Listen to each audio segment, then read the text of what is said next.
Hello friends, तो हम लोग पढ़ रहे हैं स्ट्रिंग सी लैंग्वेज में किस तरह से उसको मैनिपुलेट करते हैं। तो स्ट्रिंग पर ऑलरेडी हमने दो वीडियोज़ को अपलोड कर दिया है। अगर आपने वो दोनों वीडियोज़ नहीं देखा है तो पहले आप उनको पहले देख लो, है ना। तो आप क्या कर सकते हो, आप हमारे चैनल पर आओ, चैनल पे आने के बाद प्लेलिस्ट में जाओ। ओके, प्लेलिस्ट में जाने के बाद ये जो सी लैंग्वेज ट्यूटोरियल इन हिंदी 2020 वाली प्लेलिस्ट है, इसको यहाँ से व्यू फुल प्लेलिस्ट कर लो और यहाँ से आप सारे वीडियोस देख सकते हो। ओके, अगर आपको सी लैंग्वेज बहुत अच्छी तरह से सीखना है दोस्तों, मैं आपको बता दूं कि आप बहुत अच्छी तरह से सीख जाओगे अगर आप सारे वीडियोस को देख रहे हो। तो ऑलरेडी स्ट्रिंग पर हमने ये दो वीडियोज अपलोड कर दिए हैं। ओके, कैरेक्टर अरे जिसमें हमने बताया था। तो अगर ये दोनों वीडियोज नहीं देखा है तो पहले आप इनको देख लो। ओके, आज हम चलिए कुछ बात कर लेते हैं कि जो हम स्ट्रिंग बनाते हैं उसमें कुछ ऑपरेशन परफॉर्म करने के लिए हमारे पास कुछ प्री डिफाइंड फंक्शन है। वो फंक्शन ये रहे यहाँ पर। जैसे पहला फंक्शन है यहाँ पर strlen, तो इसके नाम से ही पता चल रहा है str मतलब स्ट्रिंग, लेन मतलब लेंथ, स्ट्रिंग की लेंथ। तो उसका शार्ट लिया गया है strlen, ये फंक्शन का नाम है। तो ये फंक्शन क्या करेगा, हमारे किसी भी स्ट्रिंग की लेंथ को बताएगा, है ना। फिर है उसके बाद strcpy, तो इसको बोलते हैं स्ट्रिंग कॉपी फंक्शन। तो ये क्या करेगा, एक स्ट्रिंग को दूसरे स्ट्रिंग में कॉपी करने का काम करेगा, है ना। आपको अभी मैं बता रहा हूँ। फिर होता है strcat, ये क्या करता है, cat मतलब कंकैटिनेट करने के काम आता है ये। जैसे दो स्ट्रिंग अगर आपके पास हो, उनको आपको अगर मर्ज करके एक स्ट्रिंग बनाना है। जैसे मैं थोड़ा सा फ़ॉन्ट छोटा कर ले रहा हूँ। जैसे मान लीजिए आपके पास एक स्ट्रिंग है हेलो और आपके पास एक दूसरी स्ट्रिंग हो स्टूडेंट। तो अगर आपको इन दोनों स्ट्रिंग को एक करके आपको अगर कोई नई स्ट्रिंग बनानी है, हेलो लेट्स से स्टूडेंट, इस तरह से, तो आप इन दोनों स्ट्रिंग को इकट्ठा कर सकते हो इस strcat फंक्शन का यूज़ करके। इसके बाद होता है strcmp, cmp कंपैरिजन के लिए होता है। जैसे दो स्ट्रिंग अगर आपके पास हो तो आप दो स्ट्रिंग का कंपैरिजन कर सकते हो। ओके, strrev का मतलब है रिवर्स। जैसे मान लीजिए अगर आपके पास कोई स्ट्रिंग है हेलो, अगर आप इसको रिवर्स करना चाहते हो तो रिवर्स इसका क्या होगा, OLLEEH, इस तरह से। तो इस फंक्शन का आप क्या करोगे, strrev फंक्शन का जब यूज करोगे तो ये फंक्शन इस स्ट्रिंग को रिवर्स कर देगा। फिर उसके बाद है strlwr, लोअर। LWR का मतलब लोअर, लोअर केस में कन्वर्ट करनी। जैसे आपके पास हेलो है, अगर आप इसको लोअर केस में कन्वर्ट करना चाहते हो तो इसका आंसर आ जाएगा HELLO। इसमें जो H है वो कैपिटल था तो उसको भी ये लोअर केस में कर देगा। समझ में बात आई। इनफैक्ट जैसे मान लीजिए आपके पास कोई स्ट्रिंग हो ABC, इस तरह से अगर आपके पास कोई स्ट्रिंग है, अगर आप इस पर आप लोअर फंक्शन को यूज़ करोगे तो ये ABC दे देगा इस तरह से। तो जो भी अपर केस में कैरेक्टर है उनको वो लोअर केस में इस तरह से कन्वर्ट कर देगा। उसी तरह से अपर वाला है strupr अपर, तो ये अपर में कन्वर्ट करेगा, है ना। और उसके बाद है str, इसको मैं अभी बताता हूँ कैसे काम करता है। ओके, तो हम लोग क्या करते हैं कि चलिए हम कुछ यहाँ पर कुछ पहले कैरेक्टर अरे बना करके स्ट्रिंग को रख लेते हैं। जैसे हमने यहाँ पर बना लिया लेट से नेम नाम से। ओके, और मैं एक काम करता हूँ, मैं इसमें लेट से कुछ नेम रख लेता हूँ लेट से इस तरह से। नहीं तो मैं यहाँ पर क्या करता हूँ, फर्स्ट नेम लिख ले रहा हूँ यहाँ पर। जैसे हमने अपना नाम लिख दिया फर्स्ट नेम मुनी, और एक मैं अरे और बना लेता हूँ लेट से लास्ट नेम नाम से। ओके, और लेट से मैं यहाँ पर स्पेस सिंह लिख रहा हूँ, स्पेस भी मैंने दिया है, ये ध्यान रखना। ओके, तो इस तरह से हमारे पास दो क्या है, कैरेक्टर अरे है हमारे पास, है ना। तो चलिए अब एक एक फंक्शन को हम लोग अपने क्या करते हैं, इन कैरेक्टर अरे यानी कि स्ट्रिंग के साथ में यूज करते हैं। तो सबसे पहला फंक्शन है strlen, तो ये क्या करेगा, लेंथ को बताएगा। तो अगर मैं एक प्रिंटफ लगा दूं और मैं यहाँ पर लाइन चेंज करके लिखूं लेंथ, तो यहाँ पर मैं लिख दूं length of first name equal to %d, और उसके बाद मैं क्या करूं, मैं strlen फंक्शन को कॉल करूं। देखिए जैसे हमने लिखा strlen तो ये सजेस्ट नहीं कर रहा है। सजेस्ट वो इसलिए नहीं कर रहा है तो यहाँ पर वो सजेस्ट क्यों नहीं कर रहा है? तो सजेस्ट वो इसलिए नहीं कर रहा है क्योंकि हमने उसके लिए जो हेडर फाइल चाहिए वो हेडर फाइल को इंक्लूड नहीं किया है ना।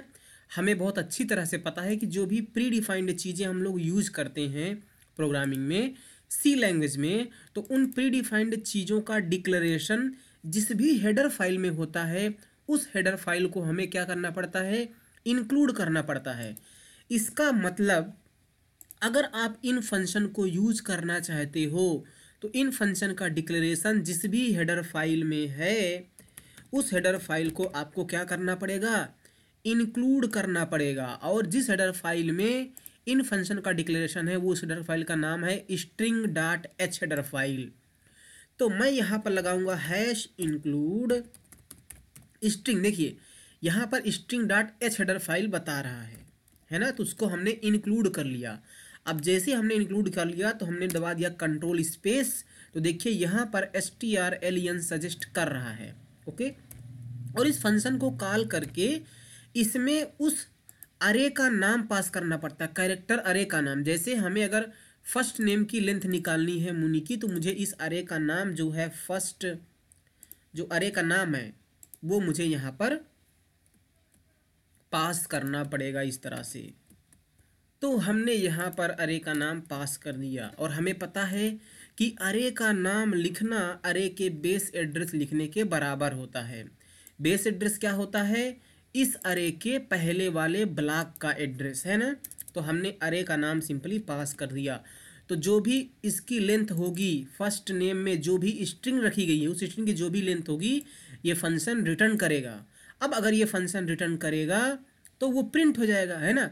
फंक्शन जब रिटर्न करते हैं आपको पता है ना, हमने फंक्शन आपको पढ़ा चुका हूँ, तो यहाँ पर हम उसकी बात नहीं करेंगे। मतलब जो ये strlen फंक्शन है, अगर मैं आपको बोलूं कि आप इसका डिक्लेरेशन बताओ तो क्या कैसा होगा इसका? पहली बात तो ये लेंथ रिटर्न कर रहा है तो इसका जो रिटर्न टाइप होगा वो इंट होगा और फंक्शन का नाम क्या है? strlen, और ये एक स्ट्रिंग टाइप का आर्गूमेंट लेगा यहाँ पर। तो यहाँ पर आर्गूमेंट हमें क्या करना पड़ेगा? फॉर्मल आर्गूमेंट बनाना पड़ेगा जो हम आगे देखेंगे। ओके, तो इस तरह से मैं इस प्रोग्राम को रन करता हूँ। चलिए ये देखिए हमने प्रोग्राम को रन कर दिया और आप यहाँ काउंट कर लीजिए मुनि में कितने वर्ड हैं? 4। तो देखिए यहाँ पर कह रहा है length of first name is 4 print हो गया है ना। तो इस तरह से आप यूज कर सकते हो कौन से फंक्शन का? strlen। अब स्ट्रिंग कॉपी फंक्शन को हम लोग समझते हैं। तो कॉपी करने की देखिए हमें ज़रूरत क्या है? मान लीजिए मैं एक और अरे बना लेता हूँ, लेट्स से मिडिल नेम, और इसमें भी मैं 50, इसमें मैं कुछ वैल्यू नहीं रखता। तो अगर आप सोचें कि हम इस तरह से मिडिल नेम में फर्स्ट नेम रख दें तो ये गलत है। आप कभी भी ऐसे नहीं कर सकते, है ना। आप कभी भी ऐसे नहीं कर सकते और ना ही आप कुछ इस तरह से कर सकते हो। यहाँ पर लेट से मिडिल नेम में आप कुछ भी रख दीजिए। लेट से आप यहाँ पर मिडिल नेम में कुछ भी रखिए, लेट से कुमार। तो आप ऐसे भी नहीं कर सकते। जब आप कैर अरे बनाते हो तो वहाँ पर आप इक्वल टू लगा करके इस तरह से कुमार रख सकते हो, लेकिन बाद में आप ऐसे नहीं कर सकते, है ना। तो इसका मतलब कि आप ऐसे नहीं कर सकते, असाइनमेंट नहीं कर सकते। तो आप क्या कर सकते हो कि अगर आपको मान लीजिए एक स्ट्रिंग का डेटा दूसरे वाले स्ट्रिंग में कॉपी करना है कैरेक्टर अरे में, तो आप यूज़ करोगे strcpy फंक्शन को। कैसे? आप कॉल करोगे strcpy फंक्शन को, ये सजेस्ट कर रहा है। strcpy फंक्शन को कॉल करने के बाद इसमें 2 आर्गूमेंट पास करोगे। कौन सा आर्गूमेंट? पहला उस अरे का नाम पास करोगे जिसमें आप कुछ कॉपी करना चाहते हो, दूसरा उस अरे का नाम जिससे आप कॉपी करना चाहते हो। ऐसे ऐसे आप कॉपी करोगे तो इस वाला फर्स्ट नेम अरे में जो भी डेटा है वो इस वाले नेम में, इस वाले अरे में कॉपी हो जाएगा। और अगर कॉपी हो गया तो आप प्रिंटफ लगा करके प्रिंट भी कर सकते हो। प्रिंटफ मत लगाइए, पुटस से लगा लीजिए, है ना। पुटस के बारे में आपको पता है। पुटस में क्या करते हैं? सिंपली अरे का नाम यानी कि बेस एड्रेस पास कर देते हैं। तो देखिए फर्स्ट नेम में मुनि है तो ये पुटअप चलने की वजह से मुनि प्रिंट होगा। तो मिडिल नेम जो अरे है उसमें भी मुनी चला जाएगा। ये देखिए यहाँ पर प्रिंट हो रहा है ना। तो इस तरह से आप कॉपी कर सकते हो। जरूरी नहीं कि आप यहाँ पर अरे का नाम लिखो, आप कोई भी अपनी स्ट्रिंग दे सकते हो। यहाँ पर इस तरह से आप स्ट्रिंग भी लिख सकते हो। तो ये जो कुमार होगा इस मिडिल अरे में, अरे जो मिडिल नेम नाम से अरे है, कैरेक्टर अरे, उसमें कॉपी हो जाएगा। फिर से मैं अगर रख दूँ तो कुमार प्रिंट हो जाएगा। ये देखिए, है ना। उसके बाद कौन सा फंक्शन है, strcat, वो कंकैटिनेशन के लिए होता है। कैसे, जैसे आप यहाँ पर एक काम करिए, जो आप प्रिंट कर रहे हो, है ना, अभी मैं इसको कमेंट कर देता हूँ। मान लीजिए जो फर्स्ट नेम है और लास्ट नेम है, इन दोनों को मुझे कंकैटिनेट करना है। तो आप क्या करिए, आप इसके अंदर strcat फंक्शन को कॉल करिए और इसमें उन दोनों अरे का नाम पास करना है जिसको आप कंकैटिनेट करना चाहते हो। तो मैं इसको लास्ट नेम के साथ में कंकैटिनेट करना चाहता हूँ इस तरह से। तो क्या होगा, ये फंक्शन इन दोनों को कंकैटिनेट करेगा और उसको रिटर्न करेगा। तो यहाँ से वो प्रिंट हो जाएगा, है ना। तो यहाँ पर मुनि स्पेस सिंह प्रिंट होगा। देखिए दूसरी वाली जो स्ट्रिंग है उसमें स्पेस इसीलिए हमने दिया था ताकि बीच में स्पेस रहे। तो इसलिए यहाँ पर इस तरह से कंकैटिनेट कर सकते हो आप। फिर दूसरा क्या है, कंपैरिजन है, strcmp। कंपैरिजन फंक्शन का हम लोग यूज करते हैं ये देखने के लिए कि दो स्ट्रिंग बराबर हैं कि नहीं हैं, है ना। जैसे आप लिख सकते हैं if strcmp string comparison function, और उसमें आप first name and last name को पास कर दीजिए इस तरह से। तो अगर फर्स्ट नेम और लास्ट नेम दोनों बराबर हुआ तो क्या करेगा, ये जीरो रिटर्न करेगा। क्या करेगा, जीरो रिटर्न करेगा। तो आप क्या कर सकते हो, इसको नॉट लगा लो, है ना, क्योंकि अगर ये दोनों स्ट्रिंग बराबर हुई तो जीरो रिटर्न होगा, और जीरो रिटर्न होगा तो वो फॉल्स माना जाएगा। तो उसको हमने नॉट लगा करके ट्रू कर दिया। और ट्रू करने के बाद मैं यहाँ पर मैसेज दे देता हूँ स्ट्रिंग्स आर इक्वल। इस तरह से हम लोग मैसेज दे सकते हैं। तो अभी स्ट्रिंग इक्वल नहीं है क्योंकि एक में मुनी है एक में स्पेस सिंह है। तो अदरवाइज में क्या प्रिंट कर दो,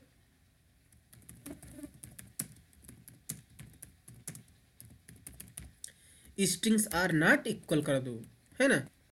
तो एक बार मैं इसको भी रन कर देता हूं प्रोग्राम को। देखिए स्ट्रिंग आर नॉट इक्वल कह रहा है क्योंकि वो इक्वल नहीं है। और अगर मैं दोनों में मुनी मुनी कर दूं तो वो कहेगा कि दोनों इक्वल हैं, है ना। ये देखो कह रहा है both are strings are equal. अगर एक को मैं लोअर एक में अपर केस में कर दूं, देखिए एक कैरेक्टर का मिसमैच है तो भी ये इक्वल नहीं माने जाएंगे, ये इक्वल नहीं है ना। स्ट्रिंग आर नॉट इक्वल, इस तरह से ये काम करता है। तो आप स्ट्रिंग कंपैरिजन फंक्शन का यूज कर सकते हो कि स्ट्रिंग दोनों दो स्ट्रिंग बराबर हैं कि नहीं है। आप कभी भी ऐसे अगर आप चाहें कि हम स्ट्रिंग का कंपैरिजन करें, अगर हम लिख दें first name equal to last name, तो आप ऐसा नहीं कर सकते। स्ट्रिंग के साथ में आप इस तरह से मतलब कि नहीं लिख सकते हो, है ना। ये एरर तो देखो नहीं दे रहा है, लेकिन यहाँ पर अगर मैं इस प्रोग्राम को रन करूँ, जैसे हम नंबर को चेक कर लेते हैं, अगर ये इक्वल है तो देखिए कह रहा है स्ट्रिंग आर नॉट इक्वल। तो इस तरह से ये काम नहीं करेगा, आप ध्यान रखना, ओके। तो आप ऐसे तो नहीं लिखेंगे, तो आप क्या करेंगे, वही वाला ये वाला मेथड आप लगाएंगे, है ना। तो आपको ये समझ में आया। अच्छा चलिए हम लोग देख लेते हैं कि ये स्ट्रिंग जो फंक्शन होता है ये क्या रिटर्न करता है। मैं यहाँ पर एक वैल्यू बना लेता हूँ फ्लैग नाम से और ऐसे कर देता हूँ। तो ये क्या करेगा, कंपैरिजन करने के बाद जो भी रिजल्ट होगा वो फ्लैग में आएगा। तो मैं यहाँ पर फ्लैग कर देता हूँ और फ्लैग को मैं नॉट कर दूंगा अगर जीरो आया तो, है ना। तो क्या प्रिंट होना चाहिए, स्ट्रिंग आर इक्वल, है ना। ये देखिए कह रहा है स्ट्रिंग आर नॉट इक्वल कह रहा है वो, हाँ कि नॉट इक्वल क्यों, क्योंकि दोनों इक्वल नहीं है ना। हमने स्मॉल में रखा था। और अगर आप देखना चाहते हैं कि यह क्या रिटर्न करता है तो आप प्रिंट कर लीजिए, %d लगाइए और कामा करके फ्लैग की वैल्यू प्रिंट करिए, समझ में बात आया आपको। उसके बाद यहाँ से लाइन भी चेंज कर लीजिए। तो अभी हमारी दोनों स्ट्रिंग इक्वल हैं, तो देखना क्या रिटर्न करेगा, ये 0 रिटर्न करेगा। देखिए 0 रिटर्न कर रहा है और कह रहा है string are equal. Let's say मैं यहाँ पर लिख देता हूँ ए और यहाँ पर मैं लिख लेता हूँ बी। इस तरह से कुछ भी हो, इससे हमसे मतलब नहीं है यहाँ पर। नहीं तो मैं यहाँ पर लेट्स से ए बी सी कर लेता हूँ और यहाँ पर बी सी ए कर लेता हूँ, ओके, बी सी डी कर लेता हूँ। तो अभी स्ट्रिंग इक्वल नहीं है, तो क्या रिटर्न हो रहा है, देखिए पहले -1 रिटर्न हो रहा है, string are not equal. String तो इक्वल नहीं, लेकिन यहाँ -1 रिटर्न हो रहा है, ओके। अब लेट्स से मैं एक काम करता हूँ, मैं यहाँ पर ए कर देता हूँ और यहाँ पर मैं बी कर देता हूँ। तो अभी क्या रिटर्न करेगा, ये 1 रिटर्न कर रहा है और कह रहा है स्ट्रिंग आर नॉट इक्वल। इसका मतलब जो ये फंक्शन है, या तो ये 0 रिटर्न करता है, या तो -1 रिटर्न करता है, या तो 1 रिटर्न करता है। 0 कब रिटर्न करेगा, जब ये दोनों स्ट्रिंग बराबर हैं, है ना। अभी इस टाइम पर ये 1 रिटर्न करेगा। इसका मतलब कि जो पहली वाली जो स्ट्रिंग है, इस टाइम पर ये देखिए 1 रिटर्न करेगा। तो आप इन दोनों स्ट्रिंग को देख के क्या कंक्लूजन निकाल पाए, देखिए 1 रिटर्न कर रहा है। तो जब ये फंक्शन 1 रिटर्न करेगा, इसका मतलब कि जो दूसरी वाली स्ट्रिंग है, मतलब पहली वाली स्ट्रिंग है, उसका जो ये मतलब अकरेंस है वो बाद में होगा, है ना। देखिए ए पहले आता है, बी बाद में आता है, तो इसलिए वो +1 दे रहा है ना। तो उनका ये डिफरेंस किस तरह से दे रहा है, समझ पा रहे हो आप, कि बी बाद में आता है, ए पहले आता है ना, इसीलिए वो +1 दे रहा है। लेकिन जब आप यहाँ पर ए कर दोगे और यहाँ पर अगर आप बी करोगे, तो ये क्या देगा, -1, है ना। इसका मतलब -1 देने का मतलब ये है कि जो पहली वाली स्ट्रिंग है वो अल्फ़ाबेटिकल में पहले आती है, ऐसे आप समझो, है ना। क्योंकि A B C D start होता है, तो जो पहली वाली स्ट्रिंग है वो अल्फ़ाबेटिकली पहले आएगी, जो दूसरी वाली स्ट्रिंग है वो अल्फ़ाबेटिकली बाद में आएगी, अगर -1 देता है तो, है ना। तो ये भी आपको समझ में आया। अब देखिए कंपेरिजन रिवर्स वाला कैसे, रिवर्स वाला क्या करता है, ये स्ट्रिंग को रिवर्स कर देता है। मैं यहाँ पर एक काम करता हूँ, इसको कमेंट में करता हूँ और मैं यहाँ पर पुटस लगा दे रहा हूँ और strrev फंक्शन को यूज़ करके इसमें मैं फर्स्ट नेम को पास करता हूँ। तो इसमें हमने फर्स्ट नेम को पास कर दिया, तो आप देखना ये फर्स्ट नेम को रिवर्स कर देगा। रिवर्स करके जो रिटर्न करेगा वो प्रिंट हो जाएगा पुटस की सहायता से, है ना। तो ए बी सी है, तो देखिए सी बी ए आ रहा है ना। तो ये रिवर्स कर देता है किसी भी स्ट्रिंग को। उसके बाद आता है लोअर अपर। तो लोअर में अगर आपको कन्वर्ट करना है तो strLWR फंक्शन को यूज़ करिए। तो जो हमारी फर्स्ट नेम है, जो स्ट्रिंग है, उसमें ए कैपिटल में है, तो उसको भी वो लोअर में कन्वर्ट कर देगा। तो हमारा आंसर आने वाला है क्या, ए बी सी लोअर में। देखिए ए बी सी लोअर में आ रहा है, और जितने भी कैरेक्टर अपर में होंगे उन सबको वो क्या करेगा, लोअर में कन्वर्ट कर देगा। जो पहले से लोअर में है उसको कुछ नहीं करेगा, ये देखिए। इसी तरह से लोअर के बाद अपर फंक्शन होता है, UPR होता है, ये क्या करेगा, अपर केस में कन्वर्ट कर देगा। तो बी यहाँ पर लोअर केस में है, तो वो उसको भी अपर केस में कन्वर्ट कर देगा, है ना। ये देखिए सब अपर केस में हो गया। उसके बाद आता है str। ये फंक्शन क्या करता है कि क्या करना है, जैसे आपने मान लीजिए आपको कोई सब स्ट्रिंग चाहिए, जैसे मान लीजिए आपके पास ये ABC स्ट्रिंग है ना। मान लीजिए इसके बाद ABC है, जैसे DEFGHI ऐसे कुछ है स्ट्रिंग हम चाहते हैं। मैं क्या चाहता हूँ कि जो ये हमारे पास स्ट्रिंग है ABC स्पेस DEFGH, मैं चाहता हूँ कि हमें G से स्टार्ट करके उसके आगे के सब कैरेक्टर मिले, है ना। या मैं GH से आगे जो भी है उसको कैरेक्टर को चाहिए। तो आप यहाँ पर क्या कर सकते हो, आप यहाँ पर इस तरह से GH लिख दो। तो क्या होगा, तो जैसे ही आप इसको रन करोगे तो GH से ले करके उसके आगे जो भी स्ट्रिंग है वो स्ट्रिंग यहाँ पर प्रिंट हो जाएगी। देखिए एक तरह से ये सब स्ट्रिंग को देता है ना। जो भी आप यहाँ पर कैरेक्टर लिख दोगे उसके आगे, जैसे मैं यहाँ पर लिख दूँ, लेट से BC लिख देता हूँ। जैसे हमने BC लिखा तो BC यहाँ पर है, तो यहाँ से स्टार्ट करके ये सारी चीज़ें क्या होंगी, रिटर्न की जाएंगी। और जब रिटर्न होगा तो पुट की सहायता से वो प्रिंट भी हो जाएगा। देखिए BC के आगे जो भी है वो रिटर्न हो रहा है ना। मान लीजिए ऐसी कोई चीज़ जो हो ही ना हमारे उसमें,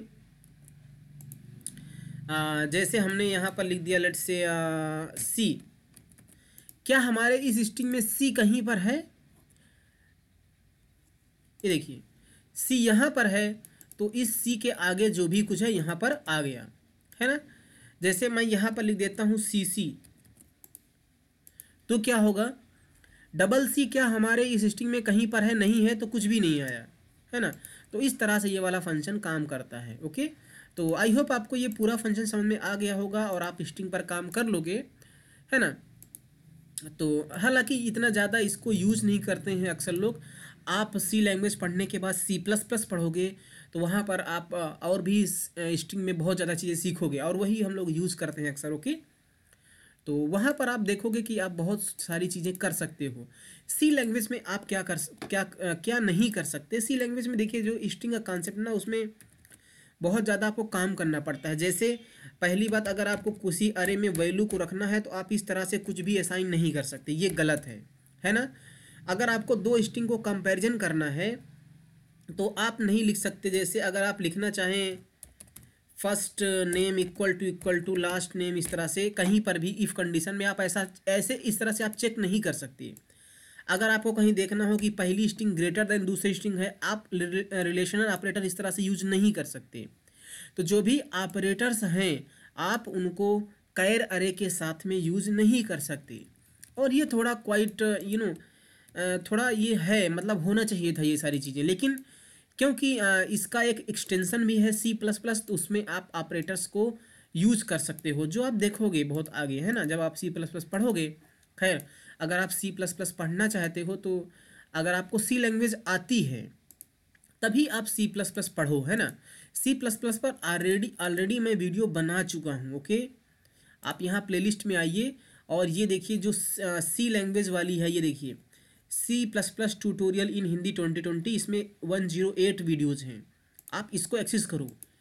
ये C++ की बेस्ट सीरीज़ है, मैं आपको गारंटी देता हूँ। बस आप एक बार सारे वीडियोज़ को देख लेना, आपको समझ में आ जाएगा कि आप खुद बोलोगे कि हाँ यार ये बेस्ट कोर्स है। हमने कोई भी चीज़ इसमें स्किप ही नहीं किया है। ऑपरेटर ओवरलोडिंग, हमने जितने भी ऑपरेटर हैं हर एक ऑपरेटर ओवरलोडिंग बताई हमने आपको। अब इसमें हमने ना आपको प्रोजेक्ट बहुत सारे बनवाए हैं। देखिए यहाँ पर स्नेक गेम है ना। और आपको मैं नीचे ले चलूँ ना, बहुत सारा फाइल हैंडलिंग पर हमने प्रोजेक्ट किया था, फाइल हैंडलिंग पर प्रोजेक्ट है ना। आप ये सारा चीज़ें देखो यार, आप बिलीव मानो C++ इतना अच्छे से सीख जाओगे कि मैं आपको क्या बताऊँ, है ना। जब मैं आपको पढ़ा रहा था ये C++, तो देखिए हमने प्रोजेक्ट बनवाया था। एक अच्छा प्रोजेक्ट हमने देखिए यहाँ पर बनाया था, गेम बना के दिखाया है, कलेक्टिंग ज्वेल गेम। उसके बाद हमने आपको एक स्नेक गेम इसमें बताया है किस तरह से बनाते हैं। उसके बाद हमने इसमें फाइल हैंडलिंग पर एक प्रोजेक्ट बनाया था यहाँ पर, है ना। तो आप सारी चीज़ें पढ़ो यार, आप बहुत अच्छे C++ सीख जाओगे। अगर आपको C लैंग्वेज नहीं आती तो अभी आप C++ मत पढ़ना, पहले ये मेरा C का पूरा वीडियो देखो, उसके बाद C++ पढ़ना। C पढ़ने के बाद C++ आप बहुत आसानी से सीख जाओगे। और अगर आपने C++ कर ली तो आप जावा बहुत आसानी से सीख जाओगे, है ना। तो मेरा तो यही मानना है कि आपको C++, जावा इतना तो करना ही करना है, ठीक है। तो आप इसके सारे हमारे C लैंग्वेज के वीडियो देखो यार। आप ये बहुत ही सिंपल तरीके से बेस्ट कोर्स में प्रोवाइड कर रहा हूँ। बस आप एक बार ना वीडियो को पूरा देखो, आप खुद बोलोगे कि हाँ यार ये बहुत अच्छा कोर्स है, और जिस ढंग से हमने सारी चीज़ें कवर की हैं। ओके, सो आई होप कि आपको ये स्ट्रिंग का कॉन्सेप्ट समझ में आया होगा C लैंग्वेज में। So thank you.